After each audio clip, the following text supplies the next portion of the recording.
Bienvenidos. Historias, mitos y leyendas. Cuitzeo y sus alrededores.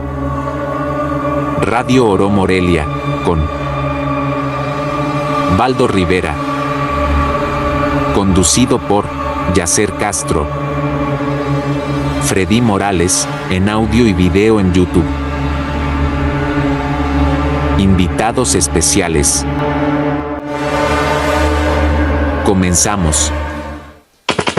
Desde la capital de la cantera rosa. Escuchas Radio Oro Morelia. Estamos contigo.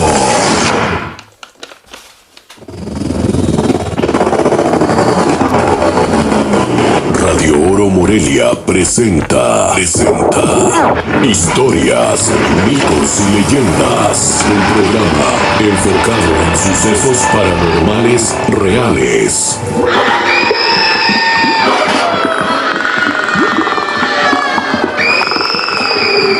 Te invitamos para que nos escuches a través de las diferentes plataformas digitales que conforman Radio Oro Morelia. Conducen Yacer Castro, Rogelio Ferreira y en audio y video, Freddy Morales. Comenzamos.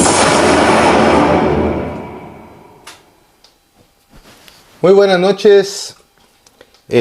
Antes que nada, pedirles una disculpa al auditorio de Radio Oro Morelia. Hace ratito estábamos grabando en vivo en la plataforma de Radio Oro, pero hay problemas de conectividad aquí donde estamos. Ya les decía, estamos en la casa. No sé, en otros programas anteriores que ya hemos hecho aquí en su casa no habíamos presentado ese problema. Tal vez es el tiempo, la lluvia. Hoy sí hay duendes, la verdad. Dice Baldo que probablemente sean duendes. En la ocasión anterior que estuvimos aquí lo asustaron. Quienes son cercanos a mí saben que aquí en la casa y en este lugar en especial pasan cosas sobrenaturales. No sé si tenga que ver algo de eso, no quiero aseverar, pero lo que sí es una realidad es que no nos permitió grabar la señal en vivo de Radio Oro Morelia, ni con datos, ni con Wi-Fi, de ninguna otra manera, ni con banda ancha pudimos tener internet. Entonces se cortaba, se salía la señal. Eso ni a mí me permite contar las historias porque se está interrumpiendo la señal y se corta, ni a ustedes a que puedan estar entrando, saliendo y que se baja la calidad, y también es muy molesto para ustedes como radioescuchas el que el programa se esté cortando. Son errores técnicos que no ajenos a nosotros, Baldo, a nuestra competencia, a nuestra voluntad. Son involuntarios, errores a veces que pues seguramente tecnológicos o que no se pueden explicar. En ese sentido, primero que nada ofrecerles una sentida disculpa de parte del programa de Historias, Mitos y Leyendas. Por esta ocasión, para no dejar de hacer un programa, lo que decidimos fue que, como bien saben ustedes, que Freddy Morales es el encargado de audio y video de Radio Oro, y que él, aparte de la señal de la grabación que hace directamente la señal de Radio Oro de parte de Baldo, él hace una grabación que luego comparte en su canal de YouTube.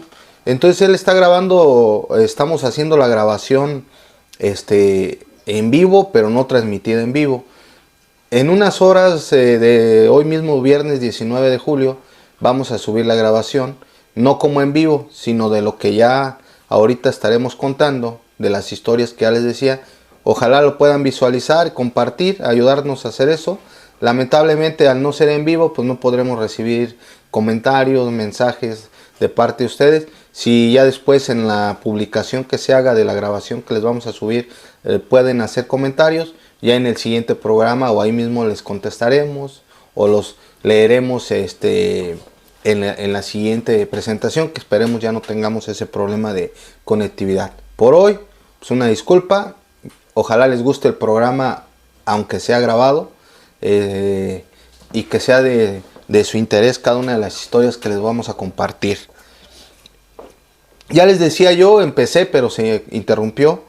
Nos han pedido algunas personas, sobre todo que son paisanos, pero que están radicando en Chicago, Illinois, o en los Estados Unidos, pero que la gente de Chicago conoce esta historia, algunos parcialmente, algunos no, pero quienes sí les despierta interés el tema de la novia italiana.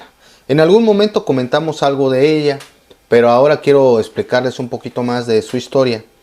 La novia italiana es la historia en torno a una joven que emigró de Sicilia, de Italia, en la época de la Segunda Guerra Mundial. Estamos hablando de 1938. Emigra de Italia porque se sentían inseguros, ella y su familia. Hablo de sus papás, de sus hermanos. Ella era soltera en aquel momento. En 1938 emigran a Estados Unidos. Se ubican en Chicago, Illinois, la ciudad de los vientos.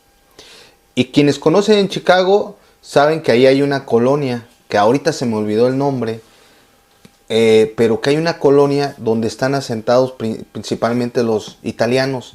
No recuerdo si es Cícero el nombre de la colonia. La entrada de la calle se llama Street Harrison. Ajá. Harrison Street. Creo que es el área de Cícero, si no es que... Una disculpa, no recuerdo si es ahí, pero bueno. Estamos hablando de 1938. No necesariamente la actualidad corresponde a las nomenclaturas que había en aquel momento. Esta chica de nombre Julia Bucola Peta, era muy guapa, muy bonita, tenía muchas cualidades, pero sobre todo despertaba el interés en los caballeros, porque era muy atractiva, muy singular, llamaba mucho la atención porque tenía una facilidad de palabra, sabía mucho, tuvo una formación académica muy interesante en Italia, y al estar en los Estados Unidos pues les generaba un impacto positivo el que, aparte de ser atractiva, tenía muchas cualidades de la historia de Roma, de Grecia, de cómo funcionaba el mundo, incluso por qué se estaba dando el problema bélico en aquel tiempo de la Segunda Guerra Mundial, de la que Italia formó parte, como también los Estados Unidos, en los bloques opositores, pero bueno, eso es otra historia. Solamente lo digo para contextualizar el tema de Julia Bucola Peta y por qué se van a sentar a Chicago. Vienen huyendo de donde se sienten inseguros y desde luego buscan un mejor porvenir, creyendo encontrarlo en la ciudad de los Estados Unidos. En la ciudad de Chicago, en los Estados Unidos de Norteamérica. Pasa el tiempo, en algún encuentro ahí en la iglesia de Monte Carmelo, conoce a un joven del que desde que se conocen por primera vez, se despierta esa química o interés que involuntariamente se cruzaron ahí en los pasillos de la iglesia de Monte Carmelo. Los que son de Chicago, yo no tengo la fortuna de las veces que fui de conocer esta iglesia, pero dicen que es muy peculiar, que es muy bonita, que es una iglesia tradicional ahí de Chicago, la de Monte Carmelo. Muy cercana al cementerio de Monte Carmelo, porque el cementerio es el Monte Carmelo, ya recordé. Pero esta chica se siente atraída por este joven que la empieza a cortejar. Primero se hacen amigos, posteriormente empiezan ya en un plan de conocimiento, pero para ver si se hacen novios. En esa época recuerden que los romances eran diferentes, no es como ahora que ya hasta se quedan en casa, que ya nada más le dicen al papá, oye, pues hoy me quedo con el novio en la casa. Ya los tiempos han cambiado, bueno, estén o no estemos de acuerdo, pero las cosas en ese tiempo eran muy tradicionales. Es decir, este noviazgo llevó su tiempo, a la antigua, como se dice, amor a la antigua, y tardaron ciertos meses en ese cortejo hasta que terminan siendo novios. Después de casi un año, estaban muy enamorados y se comprometen. Terminan comprometiéndose, jurarse casar, llevar a cabo el casamiento de la manera más pronta posible. Entonces ellos deciden que hay que casarse en esa iglesia donde se conocieron. Era natural que para ellos significaba mucho esa iglesia porque ahí se conocieron. El día de la boda, recuerdan los que estuvieron y quienes de alguna manera dejaron testimonio de ese encuentro nupcial, que el vestido de la novia de Julia era impresionante. Muy bonito, muy bien confeccionado. Tenía un blanco, un blanco muy peculiar. Tenía sus solanes, su velo, sus mangas, de acuerdo a la época. Este vestido de novia fue confeccionado por un sastre italiano. Les digo, es una colonia que se asienta de sastres, de sastres y de otros orígenes ahí, oficios, pero que eran italianos, en Chicago. Se casan y al inicio es un matrimonio muy feliz, muy unido, que todos se envidiaban porque veían que era un matrimonio donde había mucha empatía, mucho respeto, mucha cordialidad. Pasa el tiempo y después de un año aproximadamente, Julia anuncia que está embarazada, que van a esperar un hijo. Y lamentablemente todo el lapso del parto, del embarazo, fue un embarazo muy complicado. Julia siempre se vio con molestias, con sintomatología de que era un embarazo difícil, de alto riesgo. El ginecólogo que la trataba decía que no sabía por qué, a pesar de que Julia era una joven de 30 años, con mucha salud aparente, presentaba ese tipo de problemas en el embarazo. Que probablemente era porque era el primer embarazo, pero aún así no le encontraba mucha razón médica. Bueno, Julia, con todos sus problemas que presentó su embarazo, lo fue sobrellevando. Ya cuando se acercaban los 7 meses de embarazo, en una ocasión, en una noche de invierno ahí en Chicago, empezó a sentir un dolor agudo en el vientre. La lleva de emergencia a su esposo al hospital, no sabiendo qué era, porque pues todavía el parto no se esperaba. Todavía faltaban 2 meses para que se cumplieran los 9 meses, que es un embarazo, digamos, correcto, como debe de ser, o lo que es conveniente.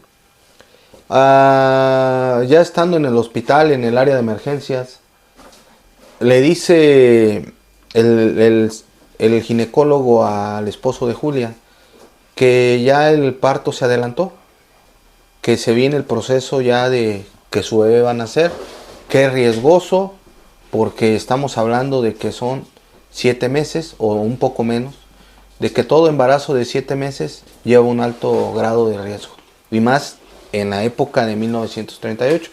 Recordemos que la ciencia ha ido avanzando a medida que el tiempo ha ido acercándose al nuevo milenio, pero en aquel tiempo, hace más de 100 años, o un poco menos de 100 años, perdón, la evolución de la medicina no es la que hoy tenemos.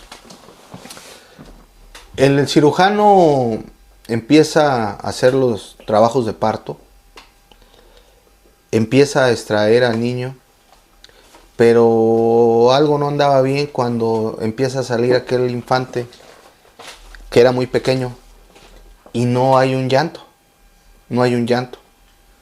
Todos sabemos que el signo más característico de que un parto es el saludable, el correcto, es que cuando sale del vientre el niño o la niña que ha nacido, pues llora, empieza a llorar, empieza a manifestarse y de que hay vida.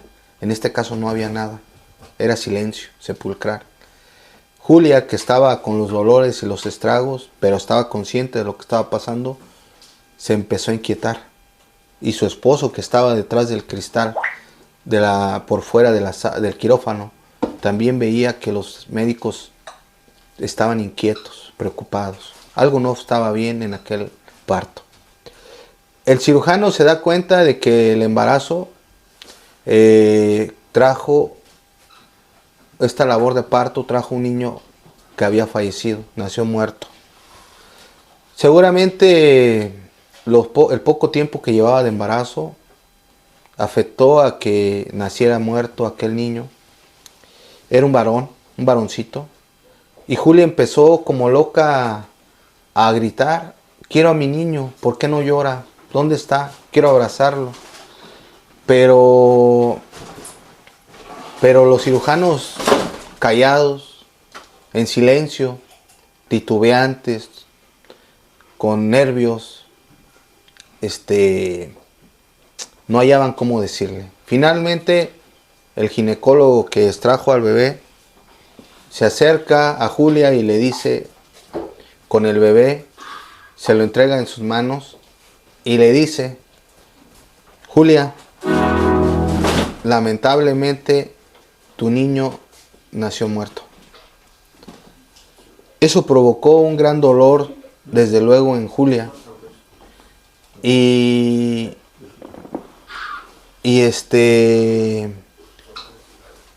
lo que hace que Julia empiece a llorar, empiece a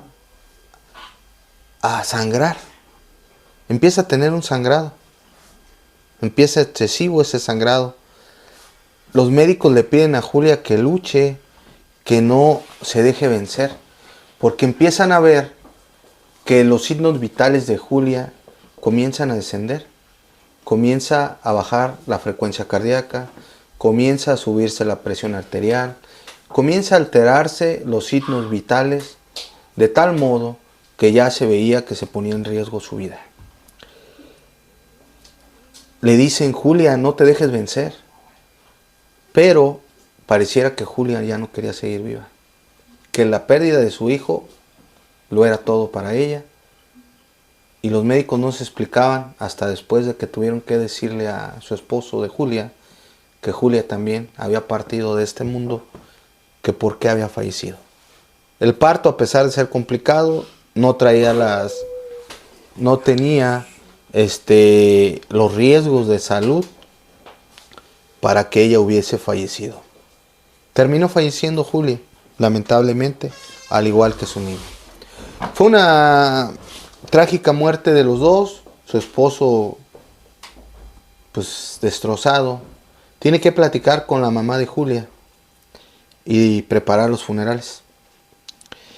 La mamá de Julia le pide que por favor le deje hacer una cosa.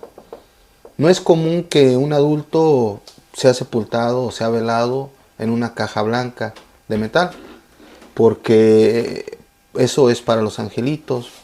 Pero en vista de que recordaba con muy buenos recuerdos y gratos el que había tenido una boda excelente hacía algunos meses atrás, Julia con su yerno, ella quería que ella fuera sepultada con el vestido de novia con el cual había casado.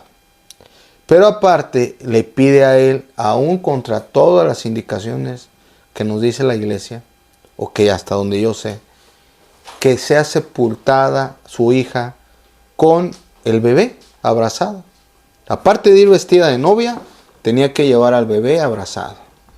Y una cosa más, en la época y en la cultura italiana tenían otra costumbre para sepultar a los muertos.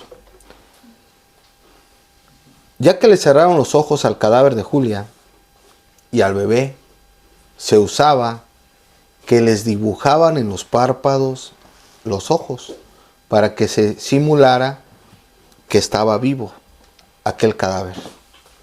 Entonces el cadáver de Julia, una vez que fue arreglado, embalsamado por los del servicio funerario, entregaron un cadáver impoluto, muy vivo, digámoslo así, es contradictorio, pero el cadáver de Julia era realmente hermoso con ese vestido de boda que había tenido hacía meses atrás. Y el bebé al lado, se les veían los ojos, aunque fueran dibujados, pero eran ojos que parecían de verdad. Seguramente para quien no lo veía con amor, como es el caso de su familia, y que estuvieron en el funeral, era algo grotesco. Imagínense asistir a un funeral hoy en día y que veas que el cuerpo no tiene los ojos abiertos, sino que tiene viéndote a ti el iris y el ojo como tal. Entonces, así deciden sepultar a Julia en el cementerio del Monte Carmelo, que hace rato me equivoqué, confundiéndole con el nombre de la iglesia, ¿no? El que realmente se llama Monte Carmelo, para quienes radican allá y conocen, es el se llama. Sí, Illinois. sí, es el cementerio de Monte Carmelo. Ahí descansa Julia Becola Peta junto con su bebé. Y bueno, fue un proceso doloroso para su familia, pero hay algo que empieza a inquietar a su madre. Pasan los meses y al poco tiempo de que fallece Julia con el niño, empieza su mamá a tener sueños, pesadillas, llamémosle más bien. Sueños muy, muy lastimeros, muy realistas, pero donde Julia, vestida de novia, se le aparecía a su madre y le llamaba y le decía, implorándolo, le decía, mamá, sácame del cementerio, necesito que me exhumes. Y se cortaba el sueño, se despertaba sudando, llorando, inquieta, con la frecuencia cardíaca alta. La mamá lo atribuía a que no podía luchar contra ese dolor que era perder a su hija amada. Creía que era parte de haber perdido, de la pérdida, de esa, ya hablabas tú hace rato, de ese proceso tan atológico, claro, de superarte a una pérdida tan fuerte como es la pérdida de una hija y de un nieto. Pero los sueños fueron intensificándose. Cada vez eran más recurrentes, más frecuentes, en donde Julia le pedía, le imploraba, le exigía a su mamá que la ayudara, que la sacara de ese lugar donde no quería ya ser. Ella no entendía por qué tenía estos sueños o pesadillas. En un inicio la mamá no hizo nada. Después de ver tanta insistencia de su hija en los sueños, decide ir a ver a las autoridades. Las autoridades le dicen, no podemos hacer nada, ¿cómo la vamos a exhumar? Dimos constancia médica de su muerte, tanto del bebé como de ella. No se puede, no podemos, discúlpenos. No accedían las autoridades a hacer una exhumación que tranquilizara la petición de la mamá. Siguió pasando el tiempo. En una ocasión, mientras por la tarde-noche, en su casa, la mamá de Julia, mientras estaba lavando los trastos, escucha que la puerta de un costado, de la puerta de atrás de su casa, pegada a la cocina donde lavaba los trastes, de esa tarde que ensució en la comida, escuchó que se abrió la puerta y se cerró. Se le hizo extraño, porque su esposo se supone que no iba a llegar todavía a esas horas. Y en eso voltea y ve que de esa puerta que ella escuchó que se abrió y se cerró, ve que hay pisadas, pero con lodo. Afuera estaba lloviendo efectivamente. Pero dijo, ¿quién? ¿Mi esposo? Pero también le entró miedo, porque dijo, ¿quién se metió? Jamás pensó que pudiera tratarse de algo sobrenatural. Entonces ve que esas pisadas van conduciendo hacia el interior de la casa, hacia el área de recámaras. Entonces la mamá de Julia empieza a seguir las pisadas de barro, de lodo, por todos los pasillos, y va viendo que esas pisadas van conduciendo hacia la recámara donde de soltera habitó Julia. Qué extraño. Le gritó a su esposo para ver si él era el que había adentrado. Nadie respondió. Vio que las pisadas terminaban en la puerta donde vivió o habitó Julia. Pero también vio que por debajo de la puerta se veía que las pisadas continuaban. Y la puerta estaba cerrada con llave. Ella, en cuanto falleció, quiso dejar los recuerdos intactos de la recámara de donde otrora tiempo vivió su hija. Y le entró ya un miedo, porque dijo, algo está pasando. Y se acordó de Julia, de las pesadillas, de los sueños. Buscó las llaves, abre la puerta, ingresa con mucho miedo. Imagínate, Baldo, imagínense el auditorio pensando en lo que ya se iba a encontrar. No hay que ser muy listos para imaginar lo que iba a ver. Y al fondo, en el rincón, así como estás tú ahorita situado, estaba en un viejo sillón Julia, sentada con su vestido de novia, con su velo, empapada de lluvia, toda llena de lodo, descalza. Y con una mirada fría le dice, mamá, ya no te pido, te exijo que me saques del cementerio, que me exhumes. No le decía que la sacara del cementerio como tal, sino que la exhumara, que por favor lo hiciera. Donde tuviera que tocar, las puertas que tuviera que tocar, pero que lo hiciera. Ya ante ese suceso, pues la mamá insistió, acudió a otros niveles de autoridades, contando, relatando lo que había vivido, y que por favor le permitieran, que posiblemente ella ya sabía lo que iba a estar ahí, que el cuerpo descompuesto de su hija ya tenía como 6 años que había pasado aquella muerte, y que ella sabía que tal vez ya estaba una osamenta, pero que no quería más que darle consuelo a su hija, que tal vez no podía descansar por este suceso. Final de cuentas logra convencer a las autoridades, al área de salud, quienes autorizan las exhumaciones de cadáver. También ahí pues logra que se empiece a llevar a cabo la exhumación legal. Entonces una mañana empiezan a excavar, a exhumar el cadáver de Julia, y mientras escuchamos un llanto ¿se te enchina la piel, Baldo? Sí, lo que pasa es que se escuchan lamentos. Se está escuchando un lamento en este momento. Un lamento, ¿eh? Pero bueno, déjenme terminar la historia. Hoy sí. Se oye un lamento, pero bueno. Entonces, empiezan a exhumar el cadáver de Julia. Y efectivamente abren la caja blanca de metal, que ya yacía llena de barro, con óxido, como es natural. Ya han pasado 6 años de la sepultura de Julia y de su niño. Pero una vez que abren la parte que descubre al cadáver, se encuentran con una sorpresa.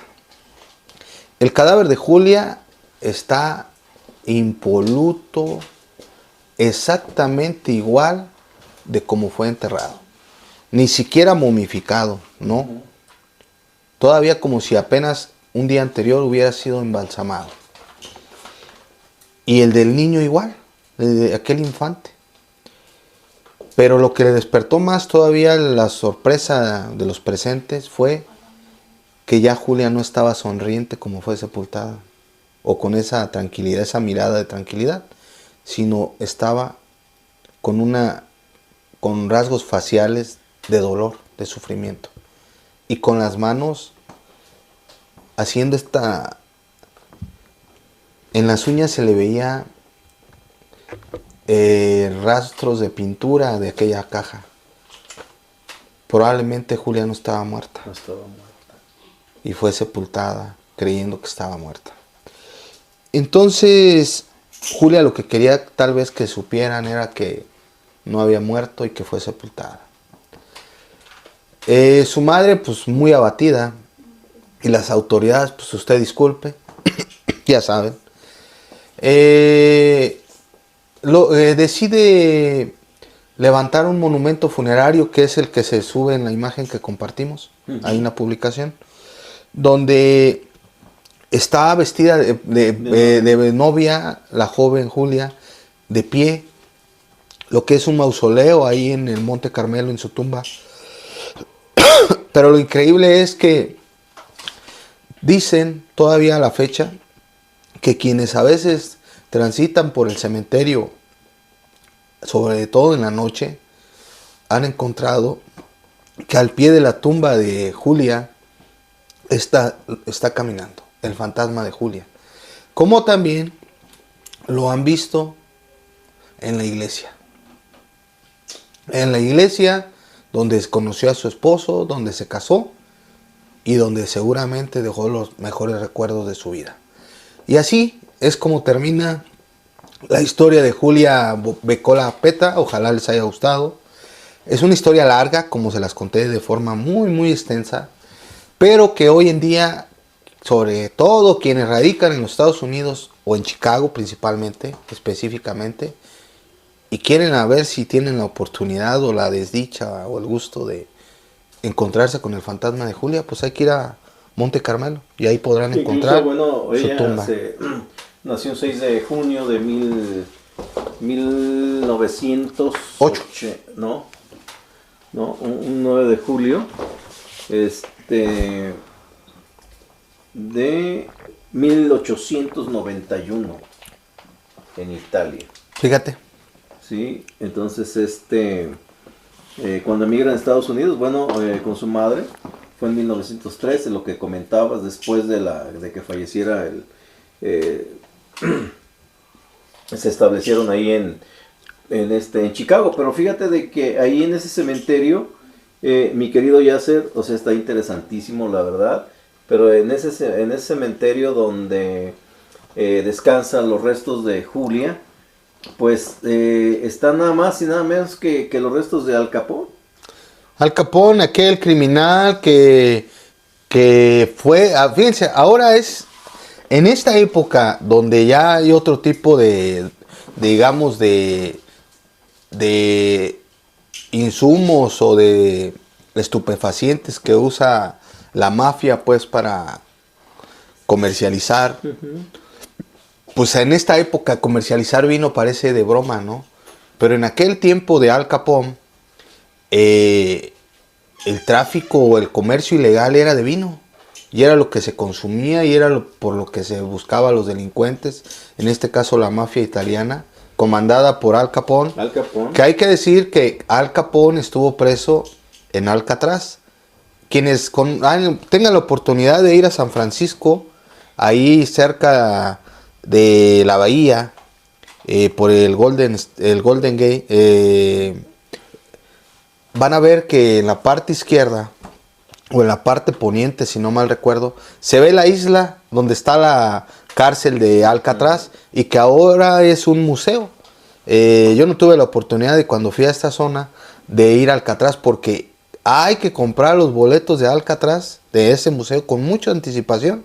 No es como otros museos que tú vas, Baldo, y que deme 2 boletos para el ratito, sí, ¿no? Y que vámonos, porque hay que tomar un crucero que no es muy largo. Es como parecido de lo que aquí, para hacer una similitud o semejanza con Pátzcuaro, de lo que es el muelle a Janitzio. Algo similar, un poquito más distante, pero muy cerca de hecho, cuando de la bahía. las cámaras en los partidos de béisbol, Bueno, pues todos sabemos que el Estadio de Béisbol de San Francisco, bueno, pues Está en la ribera ahí, ajá. Así es. En la bahía. Sí se alcanza a ver la isla. Pero aparte de eso de Al Capone, ahí también descansan los restos de Dion o Bannion.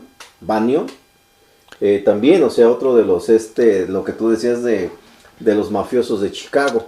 Sí, es que Chicago, hay que decirlo, Chicago es una ciudad muy interesante, tanto en historia como en temas de mafia y de política.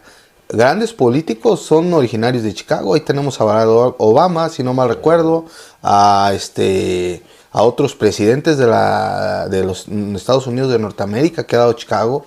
Entonces, Chicago ya ahora es el tema porque ahí tenemos a muchos paisanos que radican allá, familiares. Yo creo que decir que un cuitzense hoy en día no tiene un familiar en Chicago es rarísimo. Sí. Yo los tengo, seguramente tú, Aldo, tú, Freddy, aquí quienes nos acompañan, seguramente tienen algún familiar en Chicago. Entonces, claro, por eso a veces el platicar de Chicago nos hace sentirnos no del todo lejos. Y esta historia es muy interesante. Ahorita regresamos para seguir platicando otras historias. Vamos a hacer un corte, aunque no es en vivo. Queremos pues darle ese crédito a los patrocinadores, porque hay que tratar de difundir también a nuestros patrocinadores. Regresamos con otra historia muy interesante. Bueno, espero que así sea. Y como lo advirtieron y como no pudieron ver la cara de Baldo, lamentablemente, porque está enfocada la cámara hacia mí y hacia mis otros compañeros, pero mientras estaba contando la parte final de esta historia de Julia Becola Peta, la novia italiana, se escucharon lamentos. Lamentos, sí, cierto. No sé de quién. Y no solamente los escuchaste tú, los escuchó todos los que estamos aquí, escuchamos los lamentos. Para mí ya no es algo... Vez, sí, no. Fueron repetidas ocasiones. A lo mejor a mí no me vieron una expresión de mucha sorpresa, porque aquí pasa... yo estoy acostumbrado a escuchar lamentablemente cosas de ese tipo. Y pues ya lo decíamos, Baldo, no sé por qué se nos fue la señal. Algo hay aquí, pero bueno. Hoy, no sé si alcancen a escucharse, ojalá se alcancen a grabar, pero soy un lamento lejano, muy lejano. Y fue más fuerte. Y los gatos, luego aquí tengo gatos, como pueden ver, tengo mis gatitos, levantan las orejas, ellos son muy sensibles a las energías. Nos vamos a un corte, porque ya me dio miedo ya para retirarnos, porque está complicado. A lo mejor la novia italiana se ha presentado. ¿Tú crees? Pues no lo sé. Ay, escuchas Radio Oro Morelia. Estamos contigo. Estás escuchando historias, mitos y leyendas de Radio Oro Morelia. Ya volvemos. Historias, mitos y leyendas. Regresamos. Estamos de vuelta. Pues, ¿qué les digo? Baldo, no sé, y tú, Freddy, quienes nos acompañan, porque tenemos también aquí a Genio, está mi papá, está tu esposa Diana, y están estos meninos que están muy estresados al escuchar ahí los ruidos, porque aquí en la casa pues hay muchos gatos, y no quieren ser ajenos a la grabación. Pero Baldo, es difícil concentrarse cuando de fondo escucha ruidos, escucha... Sí, la verdad. Ahí pedir una disculpa si de repente se queda uno como que se pierde la hilación de la historia, o que nos quedamos un poco mudos, o que, como tú decías, oye, porque algo hay aquí, no lo sé, y pues yo vivo aquí, pero afortunadamente... no sé, no me toca. Pero es algo raro, es algo curioso, mi querido Yasser, porque este es el tercer programa que hacemos aquí. Uh-huh. Bueno, de hecho aquí es el segundo, porque el otro lo hicimos abajo. Sí. Pero en los dos primeros no hubo problema con el internet ni nada. Solamente la primera vez cuando te dije que me pasaba una sombra de un niño. Una sombra de alguien, ¿no? Ajá. Pero de ahí en adelante no teníamos problema. Y el día de hoy, bueno, podemos atribuir a las lluvias. Porque no solamente aquí está fallando el internet, sino en muchos lados puede ser parte de esto. Pero también sí se siente algo extraño, algo raro el estar aquí. De hecho, desde cuando yo entré, porque yo entré solo, se siente algo diferente. O sea, se siente como que de repente se te enchina un poquito la piel. Y luego el lamento que se escucha a lo lejos. Es el Ya lamento. no le sigas porque va a pasar lo que a Nancy. Pues mira, yo aquí, quienes de alguna manera me conocen o luego ahí, saben, pues yo a veces aquí subo y paso horas en la noche leyendo un poco, haciendo trabajo en computadora.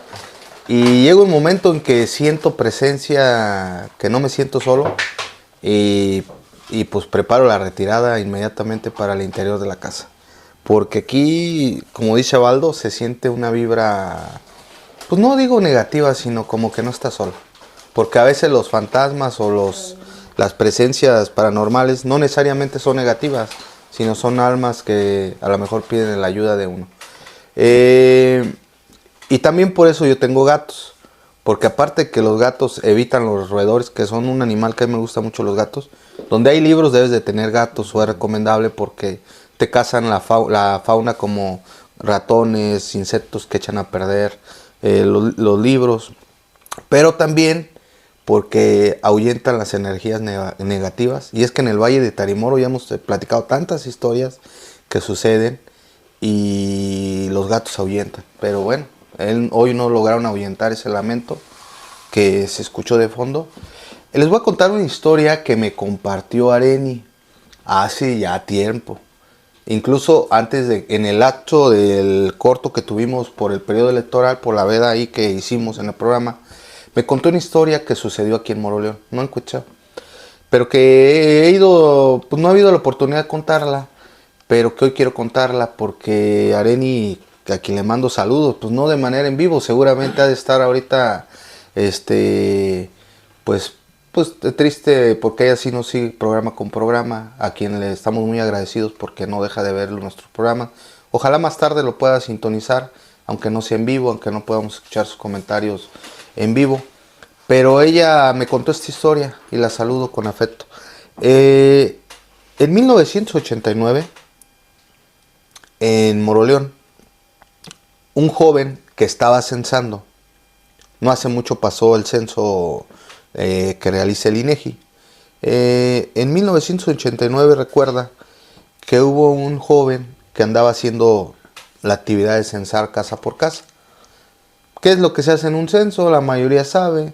Hay que preguntar datos sociodemográficos del hogar, cuántas personas, socioeconómicos también, cuántos viven aquí, cuál es la población, qué tipo de vivienda hay, para ir viendo, como dices tú, la situación socioeconómica, pero también demográfica, de cuántos han muerto recientemente, cuántos siguen. Recordemos que a través de estas encuestas que hace el INEGI es que nos permite saber cada 5 años cómo está la población, si ha decrecido o ha crecido. Claro. Y también cómo han ido evolucionando los servicios, en fin, el número, a qué profesiones, a qué oficios, servicios, actividad se dedica económica las personas. Cada familia. Cada familia. Esto hacía ese joven, como cualquier persona que ha censado. En Cuitzeo ha habido hay mucha gente que cuando son las épocas de censo hacen esta actividad. Me entenderán o sabrán más que nosotros de qué hablamos. En aquella tarde mañana, este joven llegó a una casa ahí en Moroleón, en el centro. Tocó una casa vieja, pero no se veía tan descuidada. Toca la puerta, toca mucho, no sale nadie. Sin embargo, era muy insistente este joven, se caracterizaba por ser de los que tocan 1, 2, 3, le dedicaba tiempo, no quería irse sin dejar de censar esa casa. Tal vez intuía algo o presagiaba algo. Después de unos minutos, abren a la puerta y es un ancianito de unos 80 años aproximadamente, canoso, que llevaba entre los brazos un perrito muy chiquito, peludo, blanco. Y le dice: ¿qué quiere, joven? A sus órdenes. Hablaba en una forma pues muy propia, muy educada. Y el joven, pues lo que hace con todos, bueno, se presenta, le muestra sus credenciales, le dice a qué va. Y el ancianito le dice, pasa a la sala, aquí te voy a ir dando la información. Nada más que no traigo mucho tiempo, a ver qué te alcanzo a decir. Empieza a decirle los datos principales que quería saber el joven. Estaban muy entretenidos en la plática. Y mientras que platicaban sentados en una sala vieja, en una sala donde tenía un tocadisco muy antiguo, donde había cuadros raros, el perro se le iba en las faldas al joven, en las piernas. Él lo acariciaba, muy amigable ese perrito. Y muy entretenido el señor, le iba contando la situación de su familia. Le ofreció un vaso de agua, en un vaso de cristal, de veladora. Decía, recordaba el joven, pues le quedó grabada esta historia. Y vaya que sí, era natural. Pero de un momento a otro, después de estar 15 minutos aproximadamente platicando, entrevistando al señor, censando, se levanta y le dice, joven, me tengo que ir, discúlpeme, pero acompáñeme. Lo saca de la casa y le dice, mire, aquí volteando la esquina hay una tienda de abarrotes, ahí vive mi hijo Gilberto, vaya y preséntese y dígale que va de parte mía, que lamentablemente yo tuve que salir al seguro, que tengo que ir a recoger una medicina. Dígale que cómo empezamos la plática y dígale que él termine de darle los datos que usted necesita para terminar el censo de nuestra familia. Por favor, vaya. Nada extraño, nada inusual. Claro. Cierra la puerta el ancianito y el joven se encamina a dar la vuelta y sí, efectivamente llegó a una tienda de abarrotes. Estaba ahí un señor de unos 40 y tantos años atendiéndola. Se presenta y le dice, oiga, fíjese que vengo a terminar una entrevista, una encuesta que vengo haciendo y que ya estuve con su papá. Y se le iba y se le venía otro color a aquel tender. ¿Seguro? ¿No me está bromeando? ¿No me está mintiendo? No, ¿en serio? Y le dice, ¿por qué dice que no?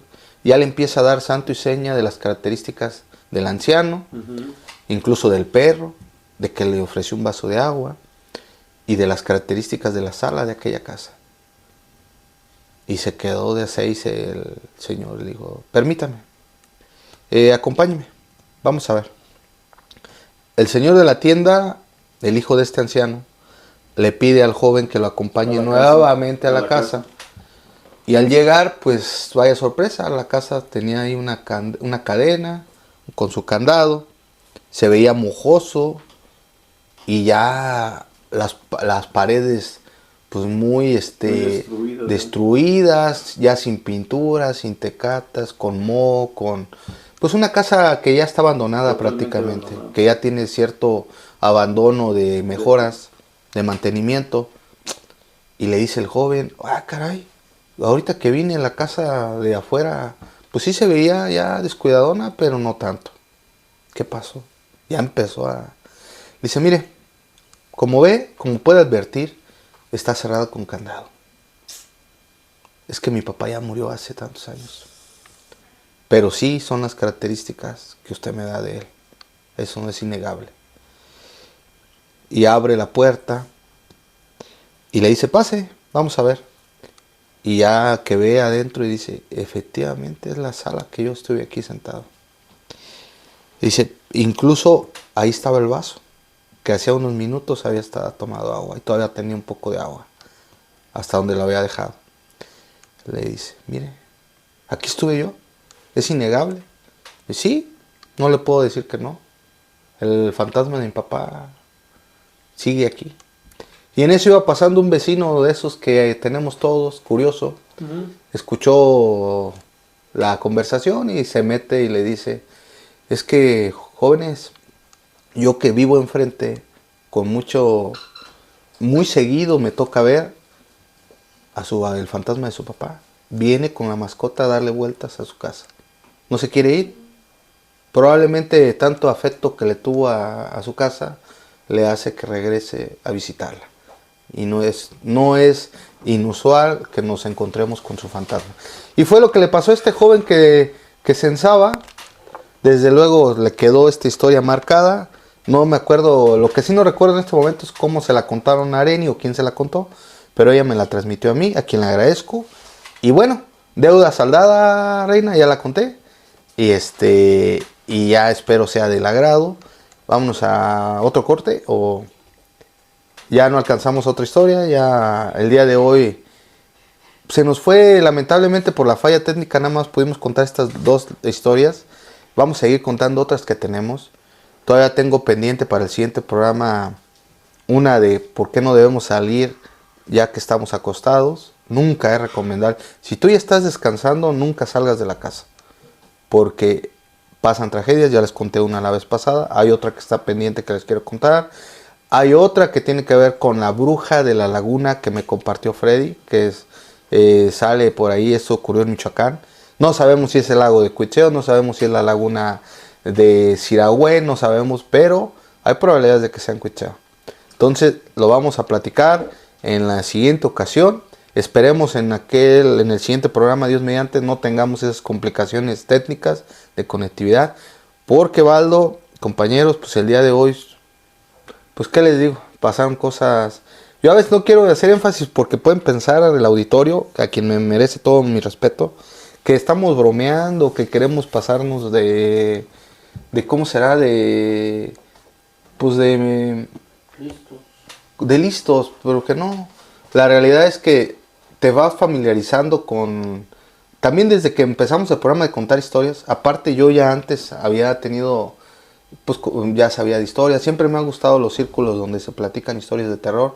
Leo mucho terror, aquí hay muchos libros de terror, hay muchos libros de novela criminal, de historia, libros antiguos. No sé si todas esas energías de literatura de todos los géneros también influyen en que sea un lugar de presencia, de energía altamente de presencias paranormales. A lo mejor son imanes que hacen que se acerquen esos, pues ya ahorita ya no se oye el lamento, que estuvo insistente hace un ratito, cuando estábamos contando la historia de Julia, se oía ese lamento, no sé por qué, pero te vas acostumbrando, Valdo. A lo mejor tú todavía no, porque te veo un poquito pálido, pero al menos yo me he ido acostumbrando un poco a ese tipo de sucesos y lo ves con cierta naturalidad. Lo que no queremos es sorprender al auditorio, que piensen que es actuado, que lo estamos para generar ahí. No, pues aquí les digo, quienes han tenido la oportunidad de visitarme aquí saben que ha pasado cosas aquí. Y bueno, y aquí pues agradecerles, esperemos les guste este programa que lamentablemente no fue en vivo. Bueno, sí lo grabamos nosotros en vivo, pero no lo pudieron ustedes ver en vivo. Y miren, estos son los mentados trillizos. Luego me han preguntado por ellos, Valdo. Los trillizos que son hijos del Caronte. Y aquí aprovechando que están en casa, pues los quiero presentar. Connected. ¿Cómo ven? ¿Sí salen ahí a cuadro? Anda por ahí una de las gatitas abajo, pero son 3. Muy ¿cómo ven? Brillosos, así. Ya por ahí tenemos unos chiquitos que ya luego vamos a dar en adopción, para que acaban de nacer, para a ver si a alguien ahí le interesa. Pues bueno, Valdo, agradecerte nuevamente por un programa más. Lamento que no haya sido en las condiciones deseadas. Y Freddy, nuevamente gracias por estar desde audio y video. Ahí es donde es la importancia de contar con el apoyo de Freddy, como días como hoy, que nos falla la conectividad y que a través del papel que él hace podamos grabar y después transmitir ya en la página y en las plataformas digitales de Radio Oro Morelia. Genio, gracias por visitarnos. Aquí está Genio Lázaro, que ha sido anfitrión del programa en diversas ocasiones, a quien le agradecemos que siempre ha tenido la hospitalidad con nosotros.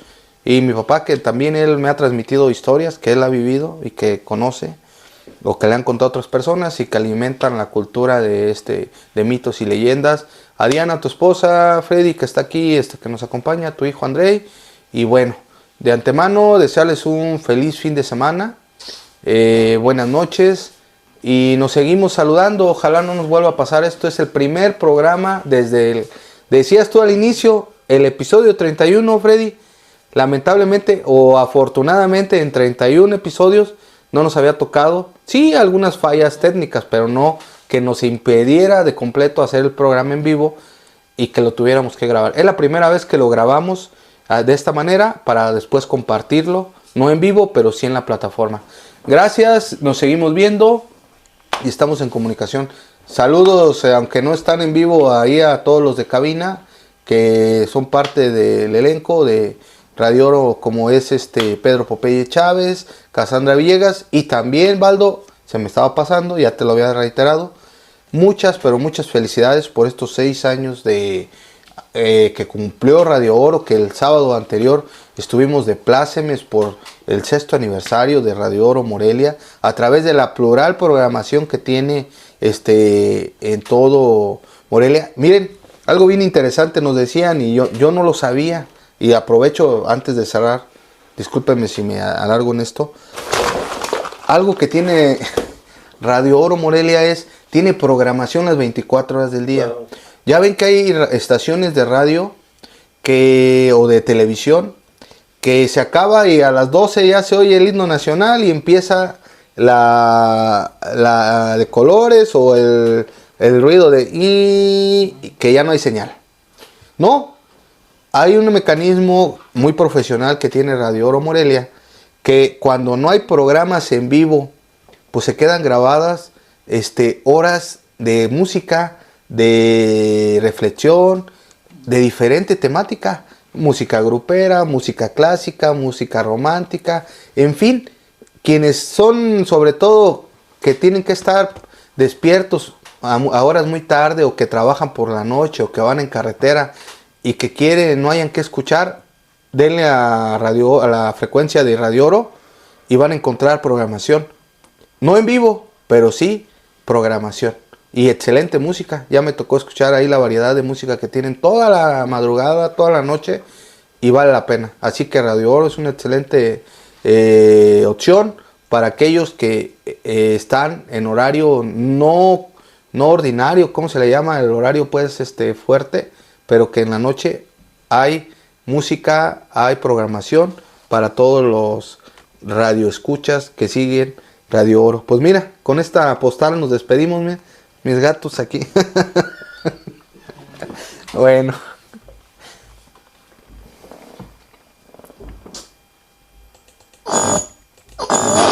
Por hoy ha sido todo, pero te invitamos a escuchar nuestra próxima edición de Historias, Mitos y Leyendas. Todos los viernes de 8 a 9:30 p.m. en Radio Oro Morelia.